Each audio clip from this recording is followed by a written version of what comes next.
তাহলে একটু ভুলের জন্য, স্ত্রীর ভুলের জন্য স্বামীর হরিবোল হয়ে গেল। তো ভক্তমণ্ডলী, ভক্তিমতী মায়েরা, নারী ভালো, কিন্তু সব নারী নয় মা, হরিবোল, সব নারী নয়, তাহলে কেলেঙ্কারি শেষ থাকবে না।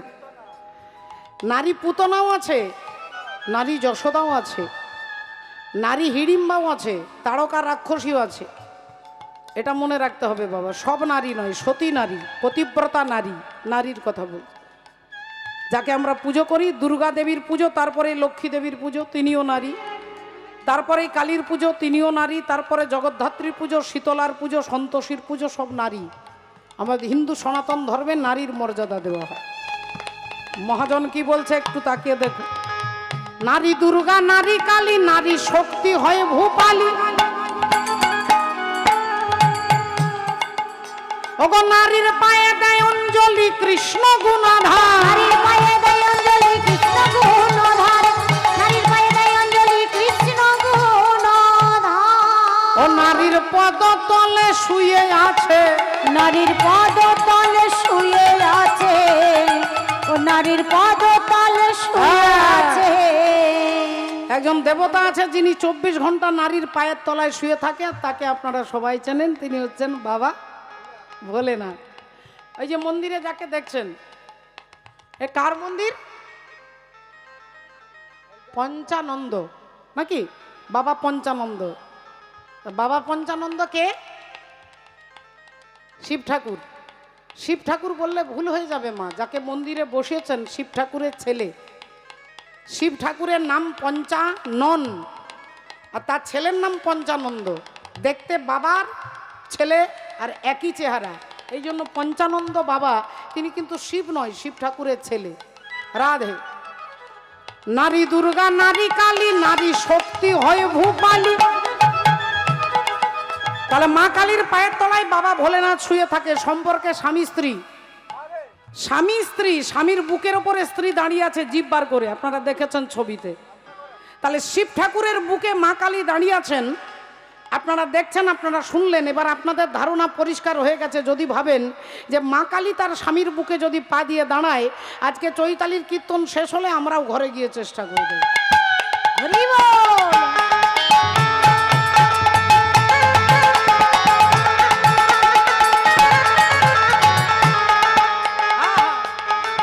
ও নারীর পদ তলে শুয়ে আছে, দেখো স্বয়ং ভোলা মহেশ্বর।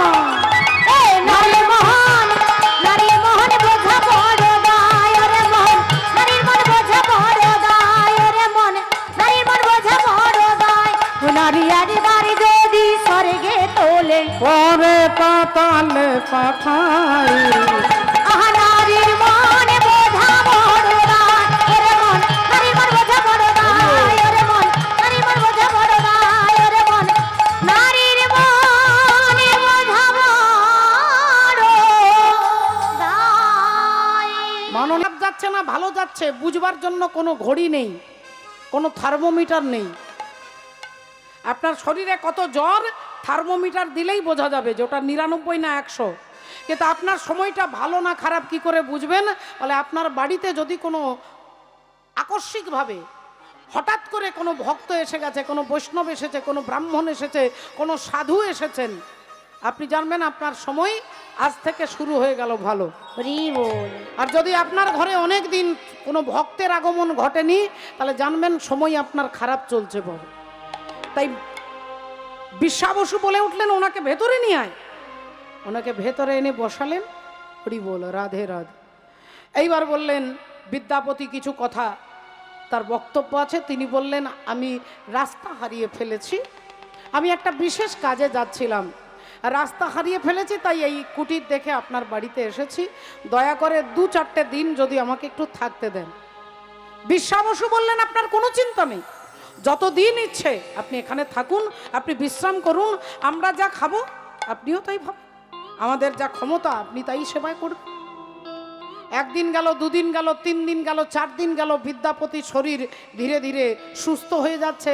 তিনি ভাবলেন, এভাবে এখানে থাকলে শুয়ে বসে সময় কাটাতে তো আমি আসিনি, আমি নীলমাধবের সন্ধান করতে এসেছি। তাহলে আজ 5 দিন হয়ে গেল আমি এখানেই পড়ে আছি, না আমাকে আগামী কাল বেরিয়ে যেতে হবে, রাত্রে ঘুম আসছে না, এপাশ আর ওপাশ হচ্ছে, বিছানার এপাশ আর ওপাশ।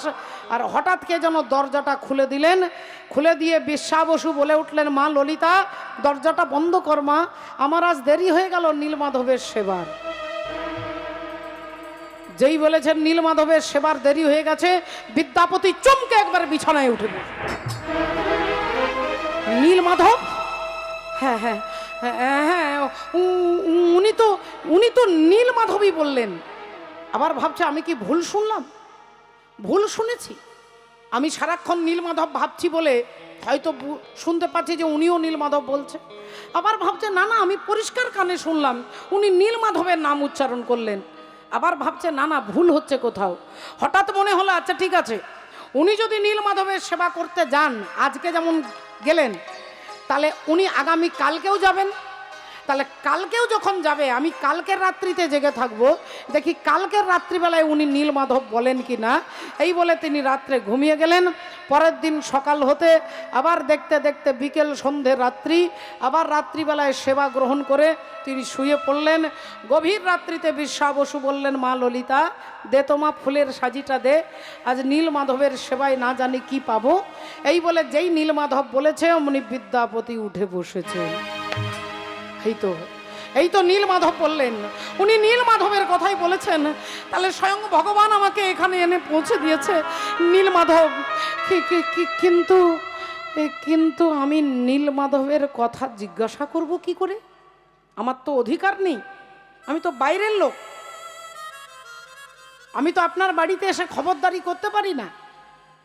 একটা নিয়ম আছে, একটা ভদ্রতা আছে। তাহলে নীলমাধবের কথা আমি বলবো কোন লজ্জায়? উনি যদি না বলে তাহলে তার কোনো চালাকি কাজে লাগবে না। এই বিদ্যাপতি মনে মনে চিন্তা করলেন, তাহলে একটাই রাস্তা আমার কাছে খোলা আছে, আমি ওনার কন্যা ললিতাকে বিবাহ করব। ললিতাকে বিবাহ করলে আমার একটা অধিকার জন্মাবে, আমি এই বাড়ির জামাই হব, আর সেই অধিকারে আমি নীলমাধবের কথা জিজ্ঞাসা করতে পারবো। ঠিক তার পরের দিন বিদ্যাপতি গিয়ে বিশ্বা বসুকে বলছেন, আমি আপনার মেয়েকে পানি গ্রহণ করতে চাই, বিবাহ করতে চাই। আপনার মেয়ের সেবায়, তার ভক্তিতে, তার ব্যবহারে আমি সন্তুষ্ট হয়ে তাকে বিয়ে করতে চাই। বিশ্বা বসুর আনন্দের সীমায় নাই। তিনি তার মেয়েকে আর্যপুত্রের সঙ্গে বিয়ে দেবে, এর থেকে ভালো কপাল আর কি হতে পারে। তাই বিশ্বা বসু জানিয়ে দিলেন আগামীকাল ললিতার সঙ্গে বিদ্যাপতির বিয়ে হবে।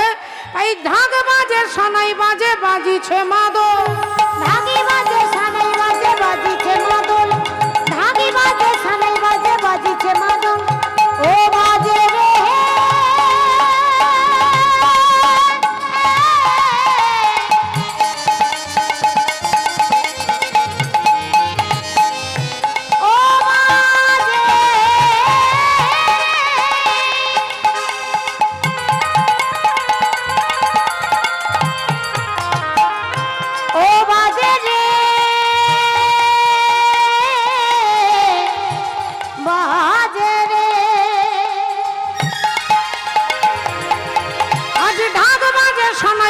বাজিছে মাদল, ঢাকি বাজে সানাই বাজে বাজিছে মাদল, ঢাকি বাজে সানাই বাজে বাজিছে মাদল। আরে ললিতার বিয়েতে আজ আনন্দের হিল্লোল, ললিতার বিয়েতে আজ আনন্দে হিল, ললিতার বিয়েতে আজ আনন্দে হিল। বাজয়ে বিবিধ বাদ্য বিবিধ বাজনা, বাজয়ে বিবিধ বাদ্য বিবিধ বাজনা, বাজয়ে বিবিধ বাদ্য বিবিধ বাজনা। আরে উলু উলু চতুর্দিকে হইল ঘোষণা, উলু উলু চতুর্দিকে হইল ঘোষণা, উলু উলু চতুর্দিকে হইল ঘোষণা। ভক্তমণ্ডলী, ভক্তিমতী মায়েরা, ললিতার সঙ্গে বিদ্যাপতির বিয়ে হয়ে গেল।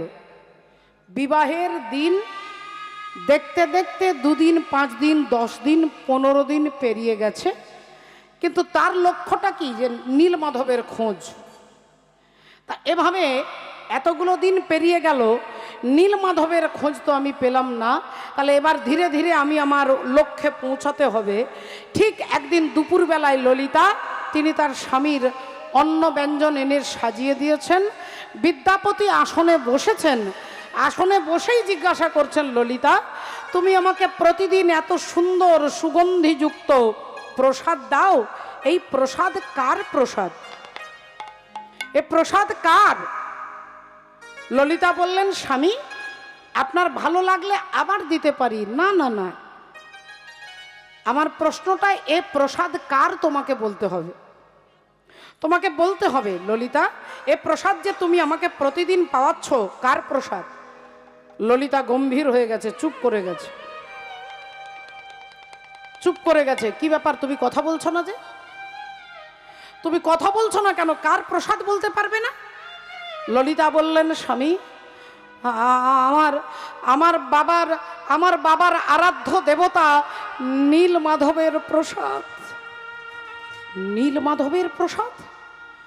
নীল মাধবকে আমি দেখতে চাই, আমি তাকে দর্শন করতে চাই। ললিতা বললেন, না স্বামী, আমার বাবা আজ পর্যন্ত তার নীল মাধবকে কখনো আমাকে দেখতে দেননি। তিনি গোপনে আমার বাবা ভগবানের সেবা করে, যেখানে কীট পতঙ্গ যেতে পারে না এরকম একটা লুকোনো জায়গায় আমার বাবা তাকে রেখেছেন। তাই আপনার এই ইচ্ছে পূর্ণ হবে না। বিদ্যাপতি উঠে দাঁড়ালেন, দাঁড়িয়ে বললেন, তাহলে আজ থেকে এই ঘরে আমি জলগ্রহণ করব না। প্রসাদ ঢাকা দিয়ে রাখা হলো। ললিতা অনেক অনুরোধ করলেন, স্বামী এভাবে করবেন না, আমার বাবা দেখাবে না, আমার বাবা দেখাবে না। কিন্তু বিদ্যাপতি তিনি তো এসেইছেন নীলমাধবের খোঁজ করতে। বললেন, তাহলে যতদিন না দেখাবে ততদিন এখানে আমি জলগ্রহণ করব না, প্রয়োজনে এমনি এমনি মারা যাব অনাহারে। এইবার ললিতা দেখলেন একদিন পেরিয়ে গেল কিচ্ছু খাচ্ছে না, দুদিন পেরিয়ে গেল কিচ্ছু খাচ্ছে না। 3 দিনের দিনে ললিতা কেঁদে কেঁদে বাবার কাছে দাঁড়িয়েছে। ও গো বাবা গো, ও গো বাবা গো, বাবা বাবা গো, তুমি আমার একটা অনুরোধ রাখো বাবা। বাবা গো, তুমি আমার একটা অনুরোধ রাখো। বাবা। বিশ্বা বসু বলে উঠলেন, হ্যাঁ রে মা ললিতা, তোর মুখ শুকিয়ে গেছে কেন? কি হয়েছে? শরীর অসুস্থ? না বাবা, আমি তোমার কাছে আর্জি জানাতে এসেছি, আমার স্বামী তোমার আরাধ্য দেবতা নীল মাধবের সন্ধান পেতে চায় না। আমি আমার নীল মাধবকে আজ পর্যন্ত কাউকে দেখতে দিই না, তাই আমি আর্যপুত্রকেও দেখতে দিতে পারবো না। কিন্তু বাবা, উনি আজ 3 দিন হয়ে গেল আমাদের ঘরে জলগ্রহণ করেননি। কি বলিস রে মা? হ্যাঁ বাবা, আর উনি জলগ্রহণ করতে পারছেন না বলে আমিও খেতে পারছি না। তাই বাবা, আমি যেমন আপনার মেয়ে, আমি তো তেমনি ওনার স্ত্রী। আপনার প্রতি যেমন আমার কর্তব্য আছে, তেমনি স্বামীর প্রতি তো আমার কর্তব্য আছে। তাই আমারও তো একটা কর্তব্য, একটা ধর্ম আছে। এবার বলুন আমি এখন কি করব বাবা?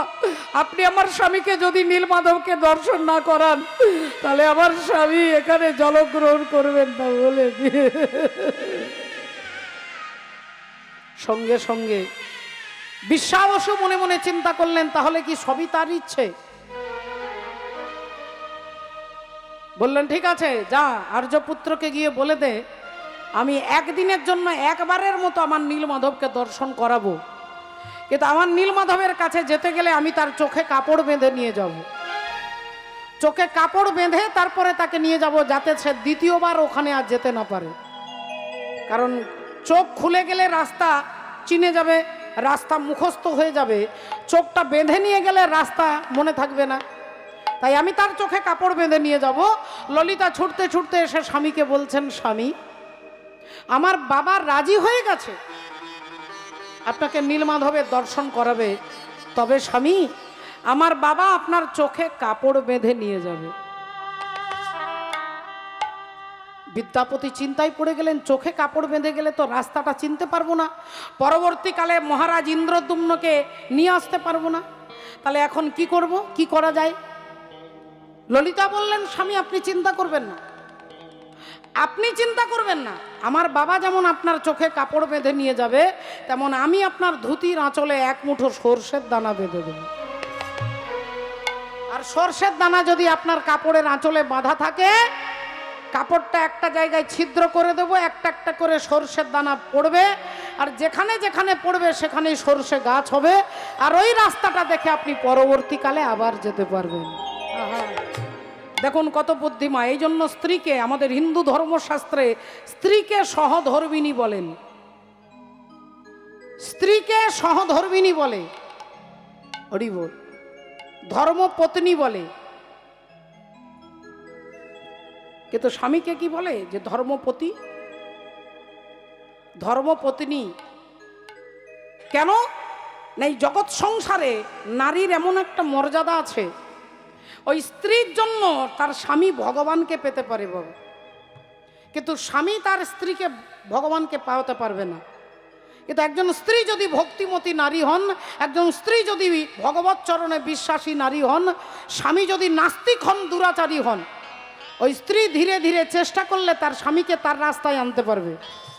কিন্তু এর যদি উল্টো হয়, স্বামী যদি ভক্ত হয় আর স্ত্রী যদি নাস্তিক হয়, আপনি চেষ্টা করলেও তাকে আপনার রাস্তায় আনতে পারবেন না। এই জন্য একজন স্ত্রীর জন্য স্বামী ভগবানকে পেতে পারে। রাবণ রাজা মরতই না যদি মন্দোদরী ভুলটা না করতেন। রাবণের মৃত্যু বান মন্দোদরীর কাছে লুকানো ছিল মাগো, আর এটা কেউ জানতো না, একমাত্র জানতেন বিভীষণ। কিন্তু কোনখানে লুকানো আছে এটা কেউ জানে না। মন্দোদরী লুকিয়ে রেখেছে। স্বামীর মৃত্যুবান কত যত্ন করে কত গোপন জায়গায় রাখতে হবে, মন্দোদরী লুকিয়ে রেখেছে। এটা যখন রাম আর রাবণের যুদ্ধ হচ্ছে, রাবণের এক একটা মাথা রামচন্দ্র কেটে দিচ্ছে, আর একটা মাথা নতুন এসে রাবণের মাথায় যুক্ত হয়ে যাচ্ছে। যতবার মারছে ততবার মাথা। তা রামচন্দ্র বিভীষণকে বলছে, বিভীষণ তোমার দাদার কি মাথার কারখানা আছে নাকি? এক একটা মাথা কেটে দিচ্ছি, আবার নতুন মাথা চলে আসছে, কি ব্যাপারটা বলো তো? বিভীষণ বললেন, দাদা শুনুন প্রভু, আমার দাদাকে আপনি এরকম চেষ্টা করলে মারতে পারবেন না, কারণ আমার দাদার মৃত্যুবান আমার বৌদি মন্দোদরী লুকিয়ে রেখেছে। রামচন্দ্র বললেন, আচ্ছা আচ্ছা আচ্ছা আচ্ছা, মন্দোদরী লুকিয়ে রেখেছে, তাহলে মন্দোদরীর কাছ থেকে সেই কথাটা বার করবার ক্ষমতাও কারণই, কারণ তিনি কাউকে বলবে যে আমার স্বামীর মৃত্যুবান এখানে রেখেছি। কিন্তু একটা কথা শাস্ত্র বলছে বাবা, যে নারী কখনো পেটের মধ্যে কথা রাখতে পারে না। দুই দিদি পুকুর ঘাটে স্নান করতে গেছে, আগেকার দিনে পুকুরে স্নান হতো, আর পুকুরেই যত হরিবল পার্লামেন্ট সভা ওখানেই বসতো। আপনি এত কিছু জানবেন না, অফিস আদালত বাজার ঘুরুন, আপনি পাড়ার কোনো খবর জানবেন না, আপনার স্ত্রী সব খবর জানে বাবা।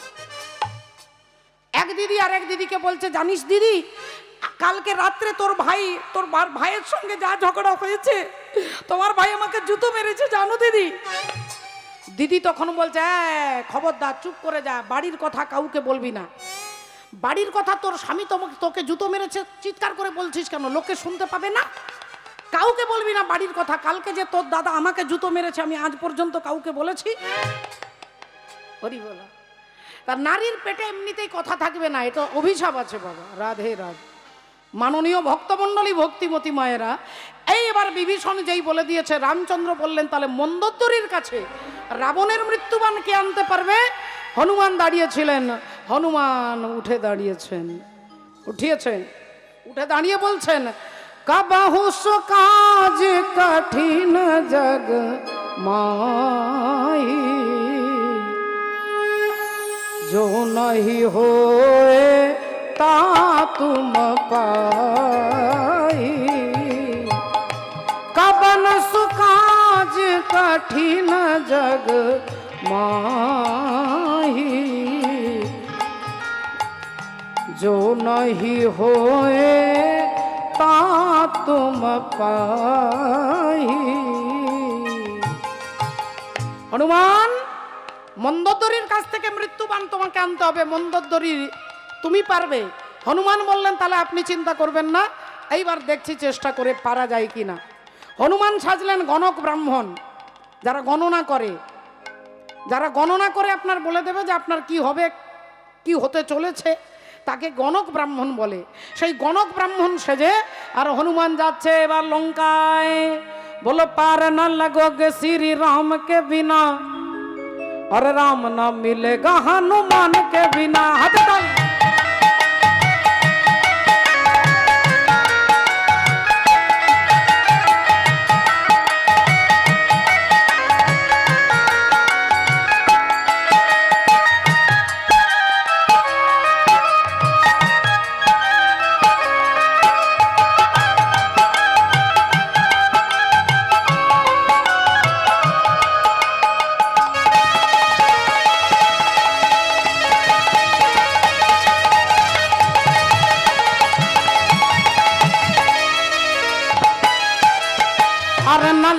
श्री राम के बिना और राम ना मिलेगा हनुमान के बिना।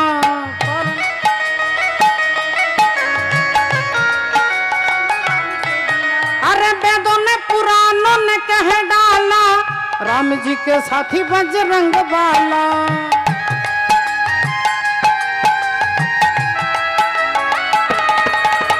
वेदों ने पुराणों ने कह डाला राम जी के साथी बजरंग बाला।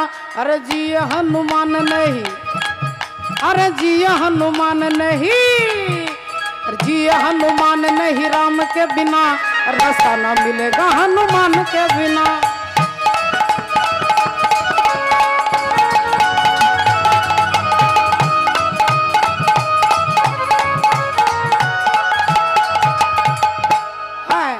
सारे जग के तारनहारे हैं उन्हें हनुमान बड़े प्यारे हैं।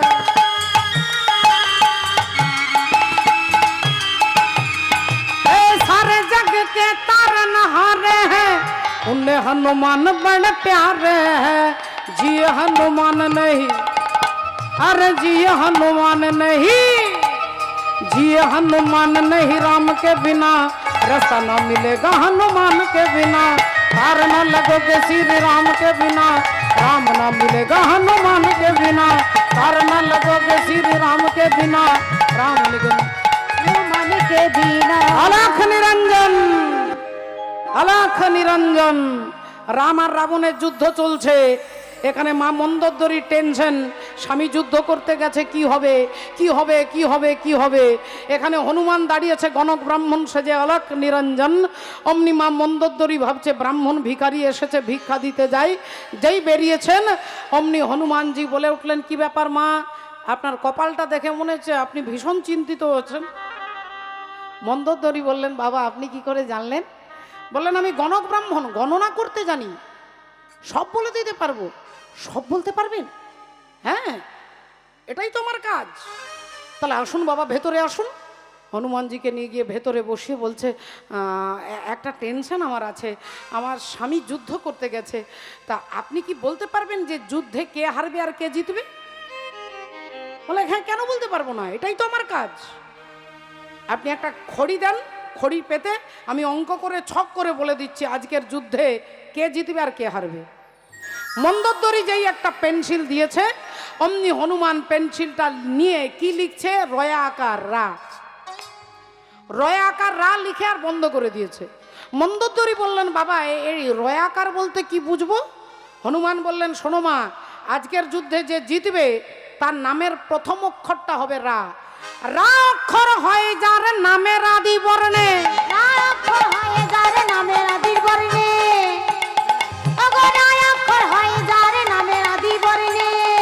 যার নামের প্রথম অক্ষরটা হবে রা সেই জন জয়ী হবে আজিকার রণে।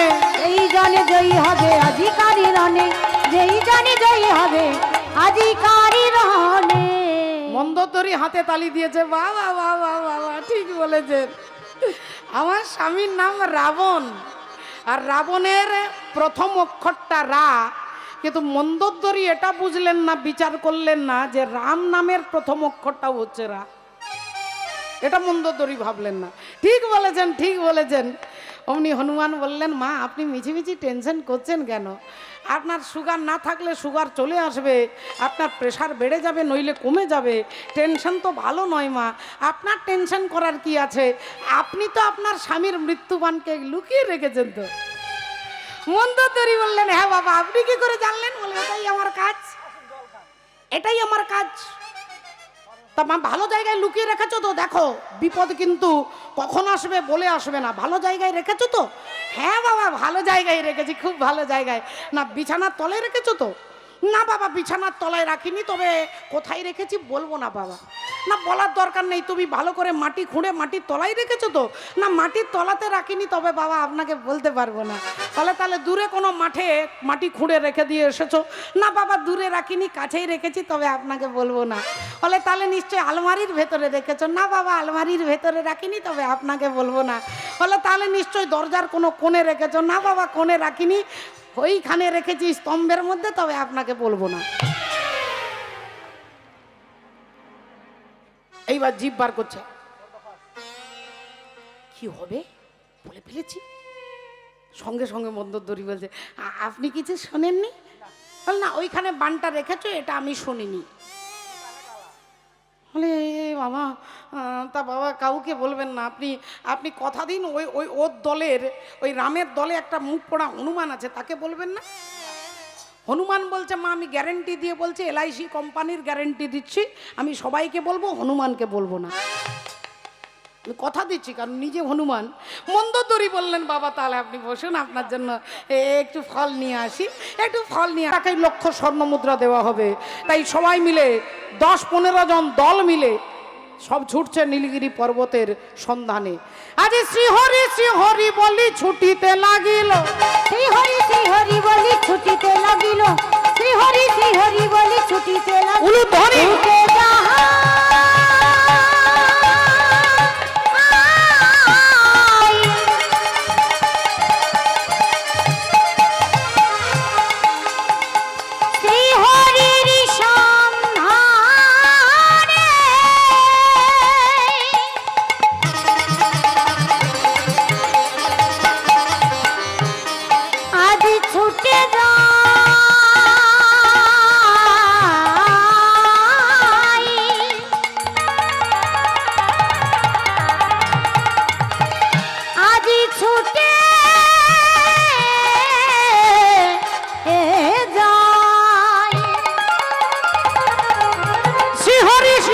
বলি ছুটিতে লাগিল, শ্রীহরি বলি ছুটিতে লাগিল।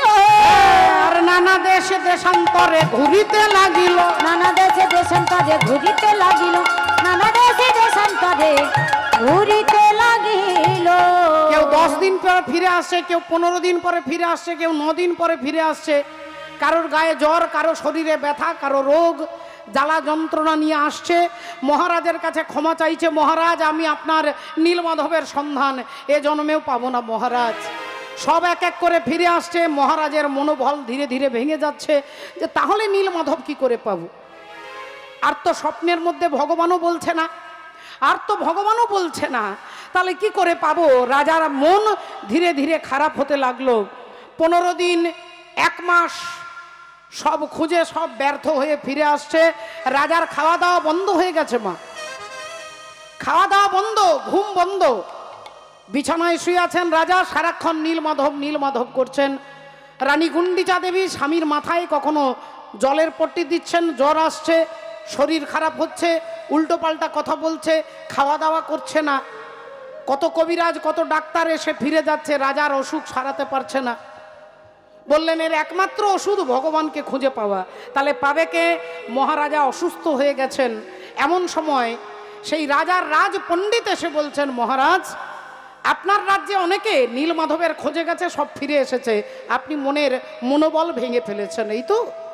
তা আপনার নীলমাধবের সন্ধান একজন এনে দিতে পারবে, কে পারবে? রাজা উঠে বসেছে, বলুন বলুন হে রাজ পণ্ডিত, কে পারবে? বলে একমাত্র আমার ভাই বিদ্যাপতি পারবে, একমাত্র বিদ্যাপতি পারবে, আমার ভাই। রাজামশাই বললেন এতদিন বলেননি কেন? বললেন মহারাজ আগে দেখলাম যে গোটা রাজ্যের মানুষ যদি পারে তাহলে আর আমি আর ভাইকে পাঠাবো না, কিন্তু আপনার এই অবস্থা দেখে আমাকে পাঠাতেই হলো। এই দেখুন আমার ভাই আপনার মাথার কাছে দাঁড়িয়ে আছে।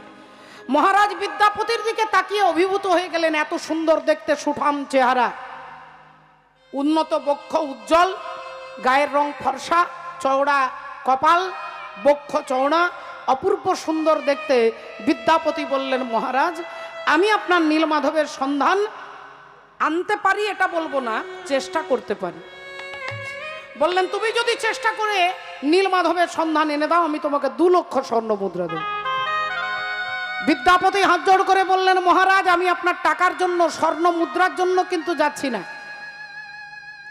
রাজা বললেন তাহলে তুমি এত কষ্ট করবে, মাসের পর মাস হাঁটতে সময় লাগবে, নীলগিরি পর্বত গিয়ে খুঁজে খুঁজে বার করবে, সেখানে কত বাঘ, কত ভল্লুক, কত সিংহ, কত হিংস্র জীবজন্তু তোমাকে আক্রমণ করতে পারে। জীবনের এতটা রিস্ক নিয়ে তুমি ভগবানকে খোঁজে যাবে, এর জন্য তুমি টাকা নেবে না? বললেন না মহারাজ। রাজা বললেন তাহলে তোমার লাভ কি হবে? আমার জন্য এত কষ্ট করবে, তোমার লাভ কি হবে? বিদ্যাপতি বললেন মহারাজ আপনার লাভ পরে হবে, আগে আমার লাভ হবে। রাজামশাই বললেন তোমার কি লাভ হবে? বলে নীলমাধবের সন্ধান আমি যদি পাই, আপনি নীলমাধবকে পরে দেখবেন, আমি আপনার আগে দর্শন করব, আমি আপনার আগে দর্শন করি, আমি আপনার আগে দর্শন করব, আমি আপনার আগে দর্শন করিব। হরি বল। আমি মনে মনে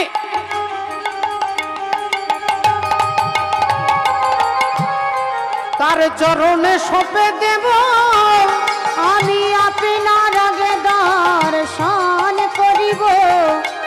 তারে মনে মনে মন আমি সপে দেব, আমি আপনার আগে দর্শন করব, মনে মনে মন সপে দেব, আপনার আগে দর্শন করিব। মনে মনে মন সপে আপনার আগে দর্শন করব, মনে মনে মনে সপে দেব, তার আগে দর্শন করব, মনে মনে মনে সপে দেব, আপনার আগে দর্শন করিব। ভক্তমণ্ডলী ভক্তিমতী মায়েরা দেখুন একটু লক্ষ্য করে, ভগবানকে কিছুক্ষণ আগে বললাম যে তাকে পাওয়ার জন্য যদি আপনার ইচ্ছে জাগে, ইচ্ছেটা যদি জাগে, আপনি যদি হরি বাসরে হরি নামে কোনো ভক্ত, কোনো বৈষ্ণব, কোনো ভিখারিকে হাজার হাজার টাকা দেন, এর ফলটা কি? এর ফল কিন্তু ভগবানকে পাওয়া নয়। আপনি এ জন্মে যদি কাউকে টাকা দেন, হরিবাসরে অর্থ দেন, কোনো দুঃখী ব্যক্তিকে সাহায্য করেন, আপনি পরজন্মে সেটা দ্বিগুণ পাবেন। কিন্তু ভগবানকে পেতে গেলে ভগবানের প্রতি আপনার শুধু লালসা, তাকে ছাড়া বাঁচতে পারবো না, এরকম ভাব যদি জাগে তাহলে তিনি পাবেন। আজকে দেখুন বিদ্যাপতি বেরিয়ে পড়লেন, মহারাজকে জানিয়ে দিলেন আমি চেষ্টা করব মহারাজ আপনার নীলমাধবের সন্ধান আনতে।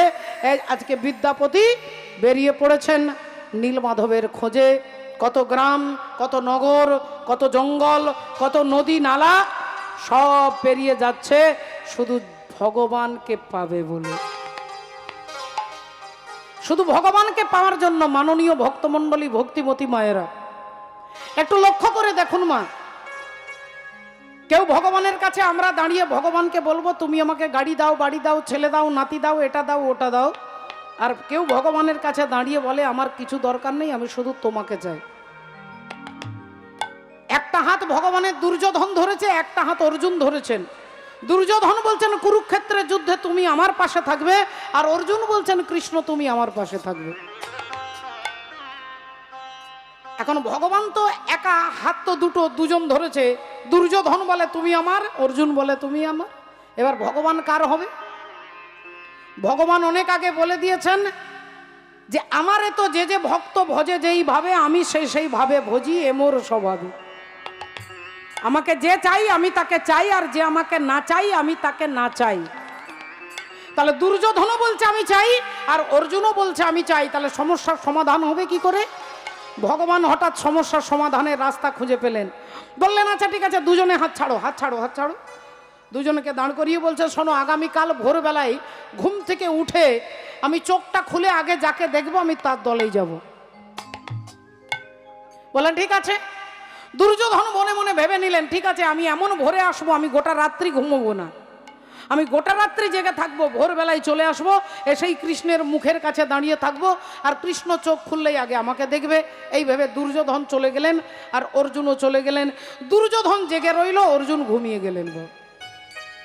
অর্জুন ঘুমিয়ে গেলেন, সুন্দর করে ঘুমিয়ে গেছে। এদিকে দুর্যোধন গোটা রাত্রি জেগে ভোর 3:20 পরে আসছেন হাঁটতে হাঁটতে, আর এসেই দেখছেন ভগবান মন্দিরে শুয়ে আছে। দুর্যোধন বাইরে জুতো দুটো খুলে ভেতরে গিয়ে দেখছে ভগবান ঢাকা দিয়ে ঘুমোচ্ছে। ভাবলেন আচ্ছা কৃষ্ণের কি কোনো কাণ্ডজ্ঞান নেই? হ্যাঁ, আমি আসবো, আর একটা তো চেয়ার রাখতে পারতো, একটা তো আসন রাখতে পারতো। এখন কখন ঘুম থেকে উঠবে, আমি কি এরকম দাঁড়িয়ে থাকা যায়? তাহলে তো একটা বসার জায়গা, একটা চেয়ার, একটা আসন, একটা তো কিছু রাখতে পারতেন। তা এই দুর্যোধন চিন্তা করতে করতে দেখছেন ভগবান কৃষ্ণের মাথার কাছে একটু জায়গা ফাঁকা আছে, বালিশের ওপরে মাথা রেখেছে, বালিশের পাশে জায়গা আছে। দুর্যোধন গিরে ঘুরে ভগবান শ্রীহরির মাথার কাছে বসেছে।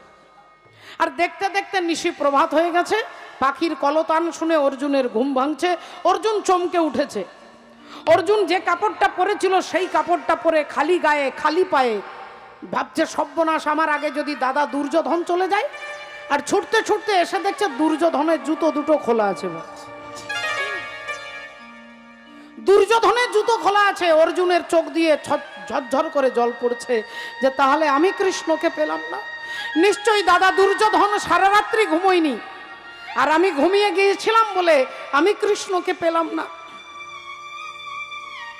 তাহলে আর তো আমার কোনো রাস্তা নেই, দুর্যোধনের দলেই ভগবান যাবে, আমি তাহলে ফিরে যাই। এই ফিরে যাই বলে দুর্যোধন, হরি বল, অর্জুন 3 পায়ে গিয়েছে। হঠাৎ মনে হলো এত সকালবেলায় কৃষ্ণের মন্দিরের কাছে এসে আমি কৃষ্ণকে দর্শন না করেই চলে যাচ্ছি। ছি ছি ছি, আমি কত বড় স্বার্থপর। অর্জুন অমনি মন্দিরের দরজাটা খুলেছে, আর মন্দিরের দরজাটা খুলেই দেখছে দুর্যোধন দাদা বসে আছে। কিন্তু অর্জুন লাফিয়ে উঠেছে। অর্জুন ভাবছে যে দাদা অর্জুন দুর্যোধন বসেছে, কিন্তু আমার জন্য এখনো জায়গাটা ফাঁকা আছে। বলি আনন্দ আর ধরে না রে, আনন্দ আর ধরে না রে, আনন্দ আর ধরে না রে, আনন্দ আর ধরে না রে, আনন্দ আর ধরে না রে, আনন্দ আর ধরে না রে, ভগবানের চরণ দর্শন করে আনন্দ আর ধরে না রে, ভগবানের চরণ দর্শন করে আনন্দ আর ধরে না রে, ভগবানের চরণ দর্শন করে আনন্দ আর ধরে না রে, ভগবানের চরণ দর্শন করে আনন্দ আর ধরে না রে, আনন্দ আর ধরে না রে। অর্জুন আনন্দে ছুটে গিয়ে গোবিন্দের চরণের কাছে বসেছে। আর যেই চরণের কাছে বসে ধীরে ধীরে চরণ সেবা করছেন, আর মাথার কাছে দুর্যোধন বসে আছেন। এবার আমি আপনাদের কাছে একটু ছোট্ট করে জানতে চাইবো মা, ভগবান শ্রীহরি যদি চোখটা খোলেন আগে কাকে দেখতে পাবেন? আচ্ছা, কেন দেখতে পাবেন? আর এরকম সোজা চরণের কাছে বসেছেন, আর দুর্যোধন মাথার কাছে বসেছেন, কারণ তার প্রেস্টিজ ডাউন হয়ে যাবে। তিনি মনে মনে জানে গোয়ালার ছেলের পায়ের কাছে বসতে যাব কেন, আমার কি প্রেস্টিজ নেই?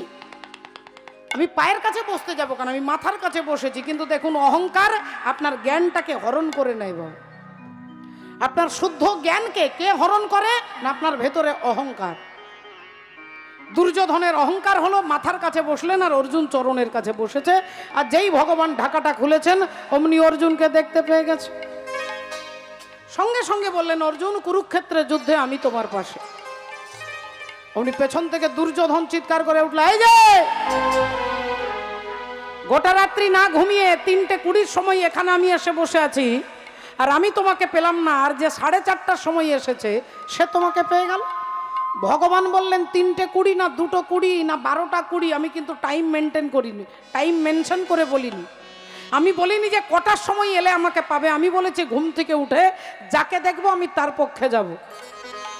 হরি বল, রাধে রাধে। তবে দুর্যোধন তুমি দুঃখ করো না, তোমাকে একটা নতুন অপশন দিচ্ছি। তুমি একা আমাকে নেবে না আমার 1 লক্ষ নারায়ণী সেনা নেবে? 1 লক্ষ নারায়ণী সেনা যাদের হাতে অস্ত্র শস্ত্র থাকবে তুমি তাদেরকে নেবে। আর আমাকে যদি নিতে চাও, আমি কিন্তু কুরুক্ষেত্রের যুদ্ধে একটা লাঠিও ধরবো না, আমার হাতে কোনো অস্ত্র থাকবে না। তুমি আমাকে নেবে না 1 লক্ষ সেনা নেবে? দুর্যোধন ভাবলেন মাথা খারাপ, তোমাকে নিয়ে কি করব, তোমার হাতে লাঠিও থাকবে না, যুদ্ধে তোমাকে নিয়ে তো কোনো কাজ হবে না। 1 লক্ষ নারায়ণী সেনা চাই। ভগবান তাকে দিলেন। অর্জুন তুমি কি চাও? বলে তোমার হাতে লাঠি থাকুক বা না থাকুক, তুমি যুদ্ধ করো বা না করো, শুধু তুমি আমার পাশে থাকবে। তুমি আমার পাশে থাকলেই এই গোটা বিশ্বটাকে আমি জয় করতে পারবো। হরি হরি বল। এ দেহের পূর্ব পশ্চিম উত্তর দক্ষিণ, ও বলো কোনখানেতে বৃন্দাবন, আমি তত্ত্ব কথা শুনবো বলে মনে আকিঞ্চন।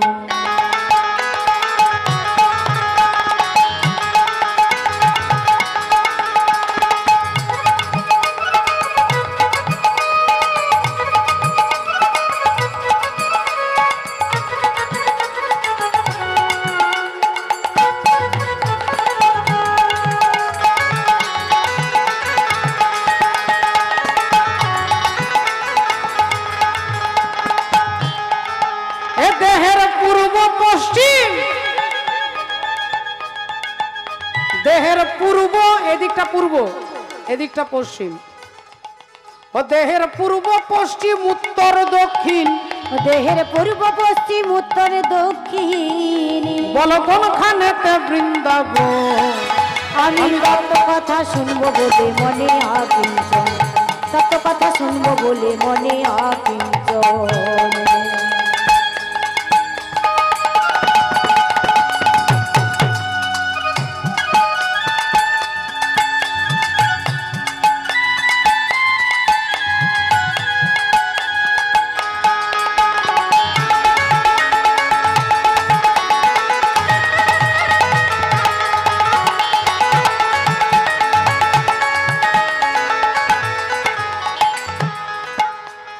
কোনখানে ওই যমুনার কূলে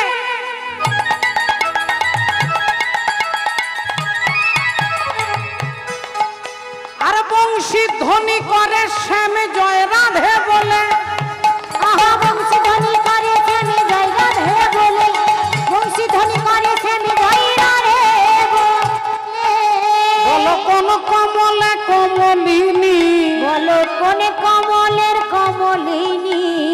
হ্যাঁ, বল কোন কমলে কমলিনী, কোথায় থাকে সখীগণ। আমি তত্ত্ব কথা শুনবো বলে মনে আকিঞ্চন, তত্ত্ব কথা শুনবো বলে মনে আকিঞ্চন। মায়েরা আপনারা বলুন তো মা, বৃন্দাবন কত ক্রোশের? কত ক্রোশ? 84 ক্রোশ নয়, 84 ক্রোশ। 84 ক্রোশ বৃন্দাবন। আর আমাদের দেহটা 84 আঙ্গুলের দেহ। এটা 84 আঙ্গুলের দেহ, এটাও বৃন্দাবন। এখানে কোথায় ভগবান আছেন খুঁজে বার করতে শাস্ত্র বলছে। চূড়া মধ্যে চূড়ামণি ব্রহ্ম পাশে স্থিতি, পাঠ মধ্যে মহাবিষ্ণু করেন বসতি। চক্ষুতে শ্রী কালাচাঁদ করিতেছে ধ্যান, নাসিকাতে নিত্যানন্দ করে মধুপান। কর্ণেতে চৈতন্য গোসাই হয়ে সাবধান, মুখেতে ভদ্রাক্ষ বসি 32 যোগান। জিহ্বাতে নারদ মুনি বাজায় কোন্দল, জিহ্বা নিচে বসে নদী গয়া গঙ্গা জল। আল জিহ্বায় সরস্বতী, বামেতে শ্রীদাম, কণ্ঠেতে শ্রী কানাই, বাহুতে বলরাম। হস্তেতে শ্রী গোবিন্দ দান অধিপতি, সপ্তদ্বীপে জগন্নাথ করেন বসতি। নাভিমূলে ব্রহ্মা সদা করিতেছে লীলা, লিঙ্গে মহাদেব বসি লয়ে চন্দ্রকলা।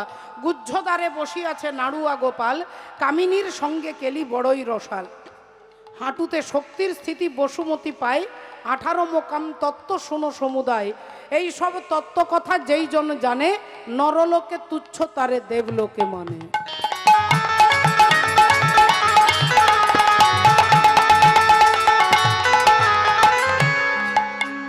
কোনখানেতে হয় গো মহারাজ, আর কোনখানেতে রাধা কৃষ্ণ সদা করে বাস। কোনখানেতে রাধা কৃষ্ণ সদা করে বাস, কোনখানেতে রাধা কৃষ্ণ সদা করে বাসে। হয় আমি জানবো বলে এই অভিলাষ, ওরে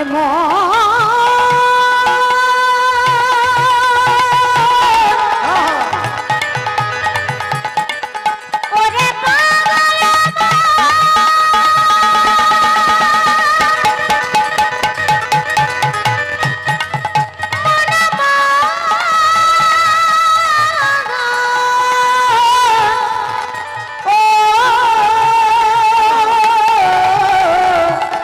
মনে রে মন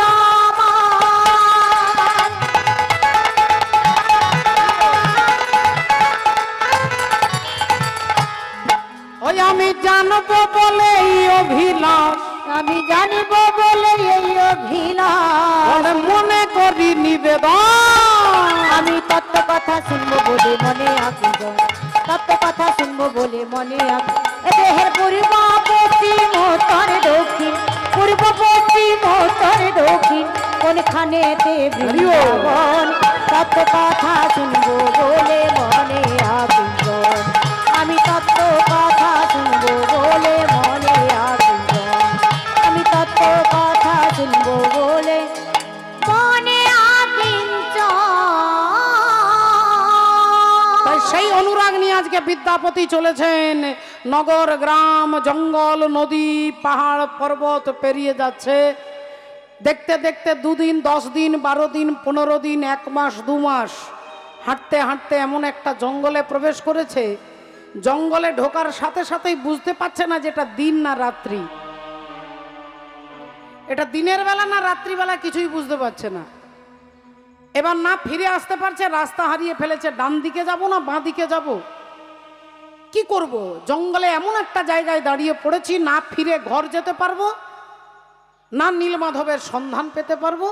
ভাবলেন তাহলে এখানেই আমার জীবনের অবসান ঘটবে, আর আমি বাড়ি যেতে পারবো না, এখানেই আমার মৃত্যু হবে। গাছের তলায় বসে ভাবলেন যে মরে যখন যাব ভগবানের নাম স্মরণ করতে করতেই মরি। হঠাৎ চোখ বন্ধ করে তিনি ভগবানের নাম স্মরণ করে একটুক্ষণ পরে তাকিয়ে দেখছে দূরে একটা কে যেন আগুন জ্বলছে, দূরে আগুনটা জ্বলছে দেখেই বিদ্যাপতি মনে মনে ভাবলেন তাহলে আগুনটা যখন কেউ জ্বালিয়েছে, না জ্বালালে তো আগুন জ্বলবে না, তাহলে নিশ্চয়ই কোনো মানুষ হতে পারে। তাহলে মানুষ যদি ওখানে আছে তাহলে ওখানে গেলে অন্তত আমি একটু আশ্রয় পাবো। এই ভেবে বিদ্যাপতি আগুনটা দেখে হাঁটতে হাঁটতে চলতে এসেই দেখছে এক শবর পল্লীতে, শবর পাড়াতে ঢুকে গেছে। অমনি দেখছে একটা ছোট্ট কুটিরের মধ্যে প্রদীপ জ্বলছে, দরজা ঠক ঠক করছে। অমনি এক অপূর্ব সুন্দরী যুবতী কন্যা তিনি দরজাটা খুলেছেন। বিদ্যাপতি দেখে অবাক হয়ে গেছে, জঙ্গলের মধ্যে অপূর্ব সুন্দরী নারী, আর ইনি ভাবছেন এক বেদজ্ঞ ব্রাহ্মণ। হঠাৎ এই সময়ে এই জঙ্গলের মধ্যে এখন যুবতী কন্যাও অবাক হয়ে গেছে আর বিদ্যাপতি অবাক হয়ে গেছে। দুজনকে দেখছে, হরি বলে রাধে রাধে, দুজনকে দেখছে। এইবার কি বলবো? এখন বিদ্যাপতি জিজ্ঞাসা করলেন আপনি কে? তিনি বললেন আমি শবর রাজা বিশ্বা বসুর কন্যা, আমার নাম হচ্ছে ললিতা। এবার আপনি বলুন আপনি কে? আমি হলাম এক বেদজ্ঞ ব্রাহ্মণ, আর্যপুত্র। যেই বলেছে কথাবার্তা হচ্ছে ভেতর থেকে ললিতার বাবা বলে উঠল, হ্যাঁ রে মা, কার সঙ্গে কথা বলছিস? বাবা, এক ব্রাহ্মণ পুত্র এসেছেন, দরজার বাইরে দাঁড়িয়ে আছি, তার সঙ্গেই কথা বলছি। বাবা বলল তোর কি বুদ্ধি শুদ্ধি হবে না? ব্রাহ্মণ এসে দরজায় দাঁড়িয়ে আছে, ওনাকে নিয়ে ভেতরে আয়। ওনাকে ভেতরে ঢোকালেন, বললেন চরণ ধোয়ার জল দে, একটু ফল মিষ্টি জল দে, উনি একটু সুস্থির হোক, উনি অনেক ক্লান্ত, দেখেই বোঝা যাচ্ছে। আসুন বেদজ্ঞ ব্রাহ্মণ। ও ভক্তিমতী মায়েরা, আপনারা যারা কীর্তন শুনছেন তারা অন্তত ভগবানকে বিশ্বাস করেন, এই ভরসাতেই হরিকথা শুনতে বসেছেন। আপনার সময় খারাপ, জীবের দারে দারে নাম বিলাতে, দারে দারে নাম বিলাতে, জীবের দারে দারে নাম বিলাতে, জীবের দারে দারে নাম বিলাতে, ও যে গৌর এলো নদিয়াতে, দারে দারে নাম বিলাতে, ও গো গৌর এলো নদিয়াতে, দারে দারে নাম বিলাতে, গৌর এলো নদিয়াতে, দারে দারে নাম বিলাতে, গৌর এলো নদিয়াতে, আমার হরি হরি, গৌর এলো নদিয়াতে, হরি হরি হরি বলে গৌর এলো নদিয়াতে, দারে দারে নাম বিলাতে, আপনি করিলা প্রভু অসুর সংহার, আপনি করিলা প্রভু অসুর সংহার, এই শচির উদরে এবে জন্ম নদিয়াতে, জন্ম নদিয়াতে, ওগো কলিযুগের জীব সব নিস্তার করিতে, নিস্তার করি বাসুদেব ঘোষ কহে মনে করি আশা, আশা, ওগো গৌর পদ দ্বন্দ্ব মনে করিয়া ভরসা, ভরসা, আজ গৌর পদ দ্বন্দ্ব মনে করি ভরসা, হে গৌর পদ দণ্ড মূলে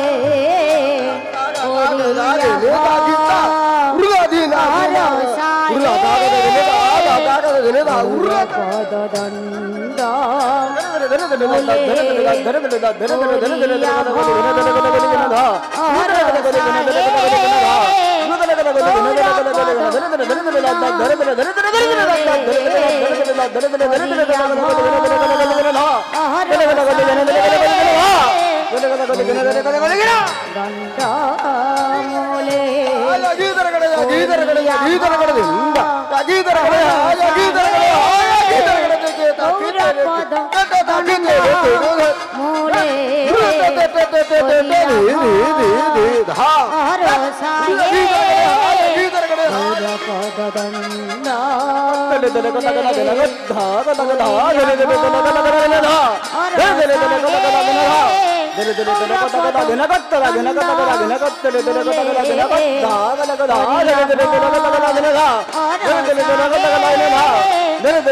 মূলে করিয়া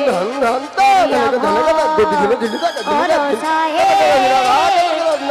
পদদণ্ড মূলে করিয়া ভর সাহে গৌর পদদণ্ড মূলে সাহে গৌর পদদণ্ড মূলে করিয়া সাহে গৌর পদদণ্ড মূলে করিয়া সাহে গৌর পদদণ্ড মূলে সাহে আরে গৌর পদ দণ্ড মূলে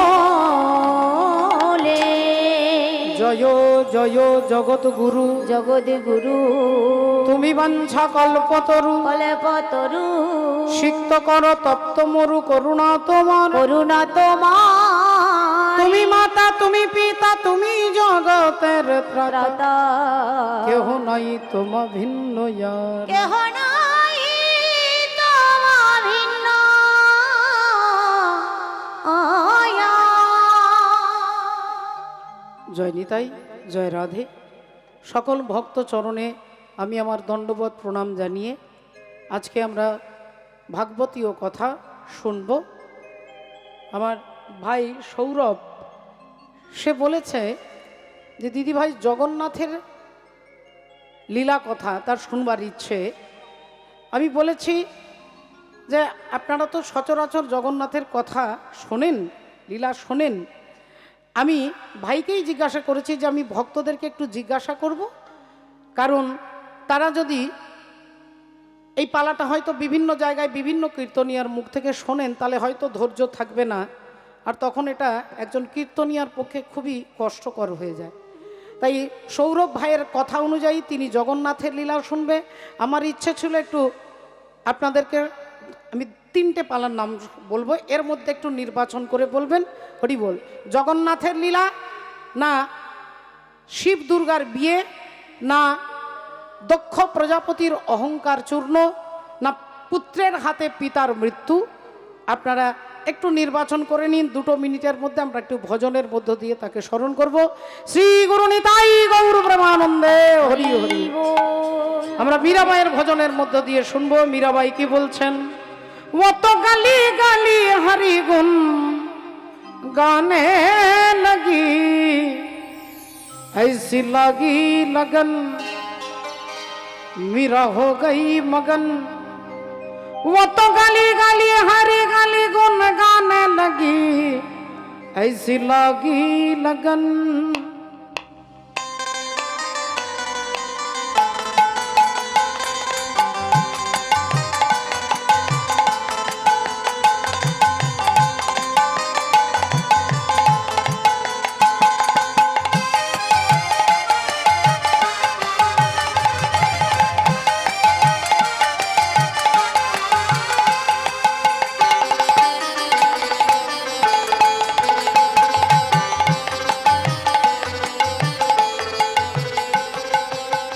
ऐसी लगी लगन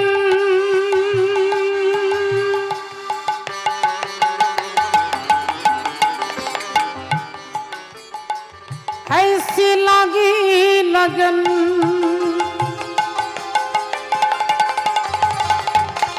ऐसी लागी लगन, लागी लागी रे लगन, लागी लागी रे लगन।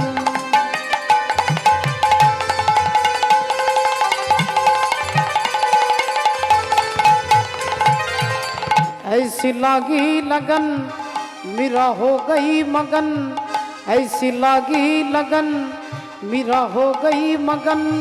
वो तो गली गली हरी गली गुन गाने लगी, महलों में पली बन के जोगन चली, महलों में पली बन के जोगन चली। मीरा रानी दीवानी कहाने लगी, ऐसी लागी लगन।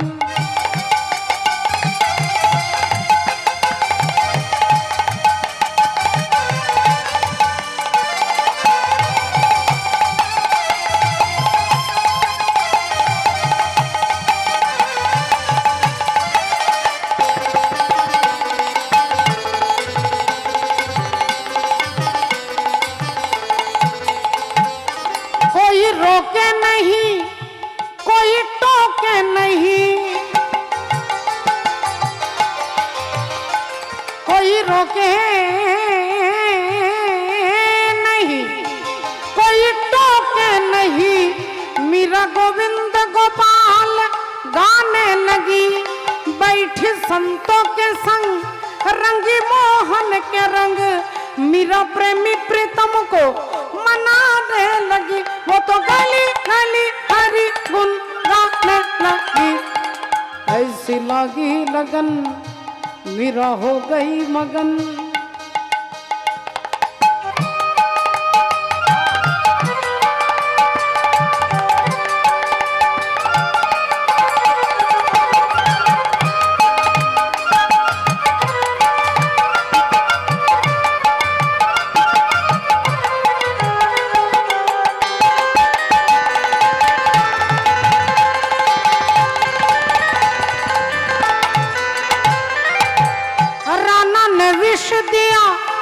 মীরাবাইকে বিষ দিচ্ছে আর ভক্তির জোরে সেই বিষ অমৃত হয়ে যাচ্ছে।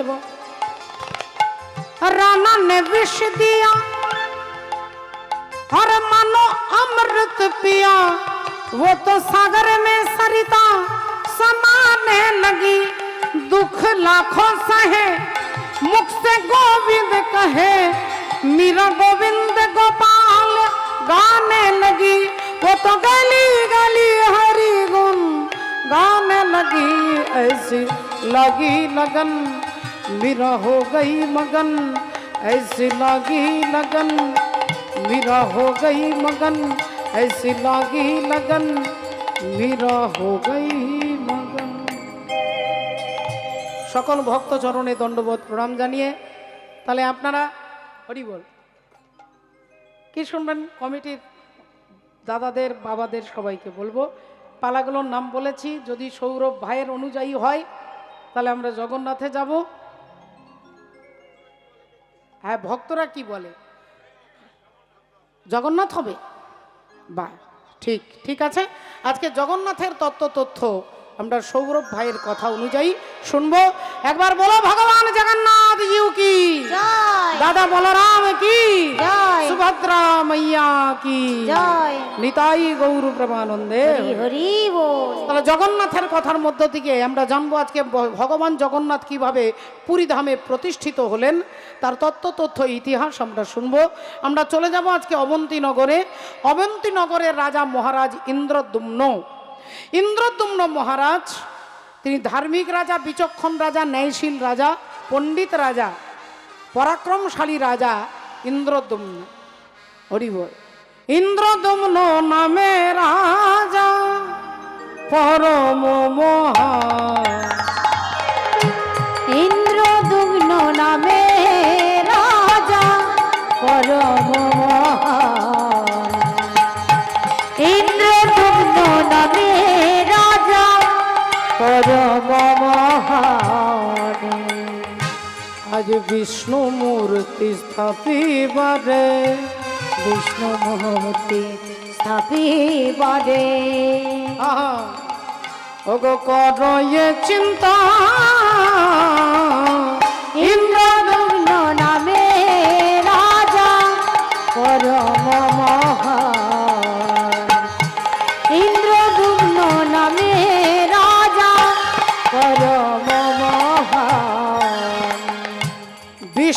পাদ পদ্ম রাজা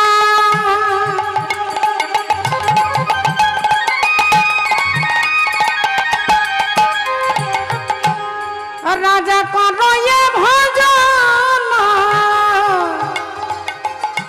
বিষ্ণুপদ পদিম রাজা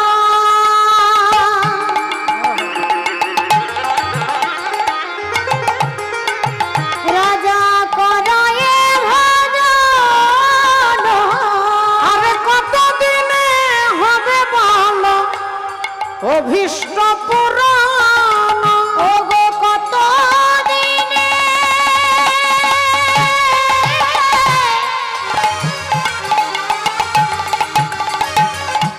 কত দিনে হবে বলো অভীষ্ট পূরণ বলি নয়ন জলে ভেসে যাই রে নয়ন জলে ভেসে যাই রে বলি হা কৃষ্ণ গোবিন্দ বলে নয়ন জলে ভেসে যাই রে ওগো হা কৃষ্ণ গোবিন্দ বলে নয়ন জলে ভেসে যাই রে হা কৃষ্ণ গোবিন্দ বলে নয়ন জলে ভেসে যাই রে হা কৃষ্ণ গোবিন্দ বলে নয়ন জলে ভেসে যাই রে হা কৃষ্ণ গোবিন্দ বলে নয়ন জলে ভেসে যাই রে নয়ন জলে ভেসে যাই রে কত দিনে হবে বলো অভীষ্ট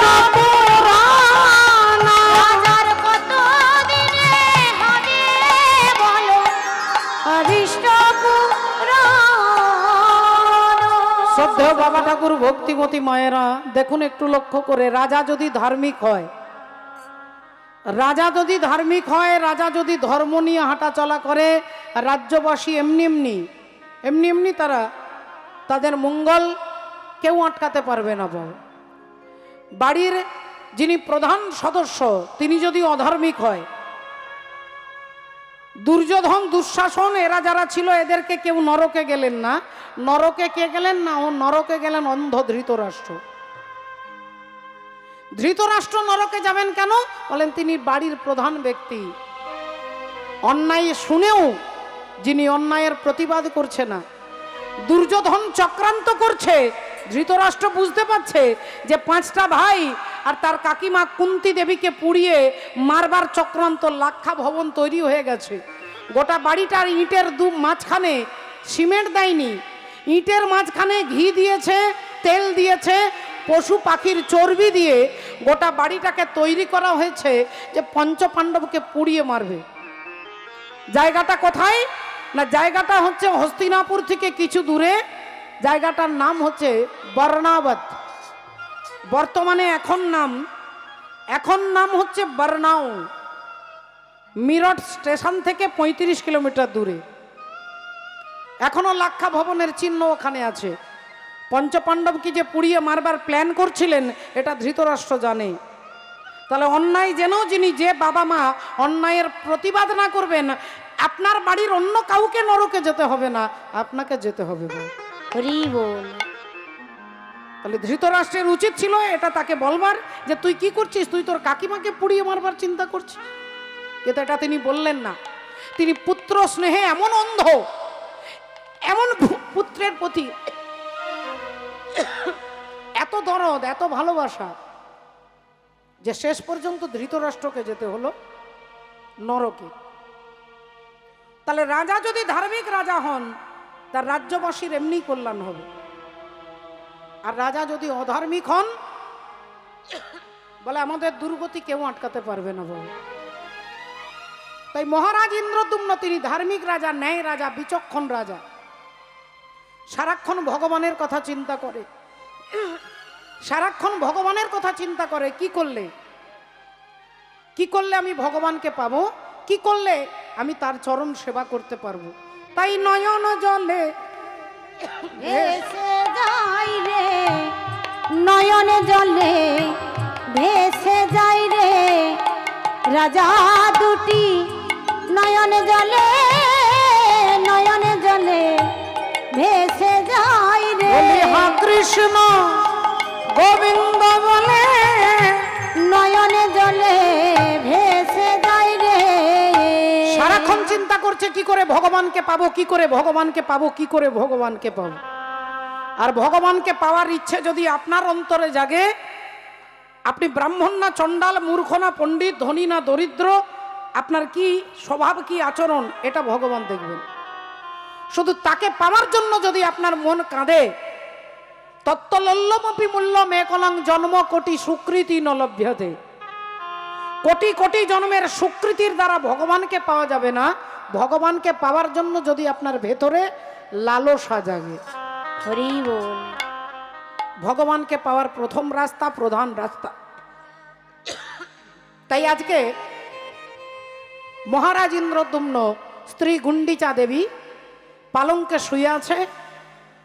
গভীর রাত্রি, নিস্তব্ধ রাত্রি, নিঝুম রাত্রি।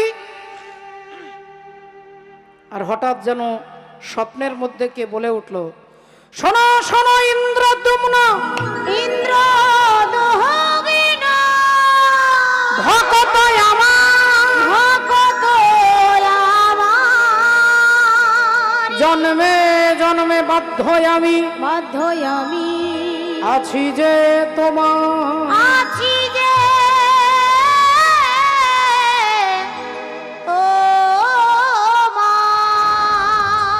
মহারাজ ইন্দ্রদ্যুম্ন স্বপ্নের মধ্যে ভগবান বলছেন রাজাকে, স্বপ্ন দিচ্ছেন। যদি কেউ স্বপ্নে ভগবানকে দেখেন, জানবেন আপনি ভাগ্যবতী। আমরা অনেক সময় বলি যে কথাটা আমরা সারাদিন চিন্তা করি, ওটাই রাত্রে স্বপ্ন দেখেন। বাবা এমন অনেক স্বপ্ন দেখেন যেটা 7 জন্মেও কখনো ভাবেননি। যে কথাটা আমরা কোনোদিন ভাবি না, সেটাও স্বপ্নে দেখবেন। স্বপ্ন বিজ্ঞান বলছে, যদি স্বপ্নের মধ্যে কেউ ভগবানকে দেখেন, মা শীতলাকে দেখেন, মা মনসাকে দেখেন, মা দুর্গাকে দেখেন, প্রভু শ্রী হরিকে দেখেন, জানবেন সেই ভগবান আপনাকে কৃপা করেছে, মাথায় হাত রেখেছে, তবে গিয়ে সেই স্বপ্ন দেখছে। তাই ভগবান বলছেন রাজা ইন্দ্রদ্যুম্ন, আমি নীলগিরি পর্বতের পাদদেশে নীল মাধব রূপে, নীল মাধব রূপে ওখানে প্রতিষ্ঠিত, তুমি আমাকে নিয়ে এসো, আমি তোমার হাতে পুজো নিতে চাই। নীলগিরি পর্বতের পাদদেশে নীল মাধব রূপে রয়েছে, তুমি আমাকে ওখান থেকে নিয়ে এসো। এই বলার সাথে সাথে স্বপ্নটা ভেঙে গেল। রাজা ইন্দ্রদ্যুম্ন চমকে উঠলেন, এ কি?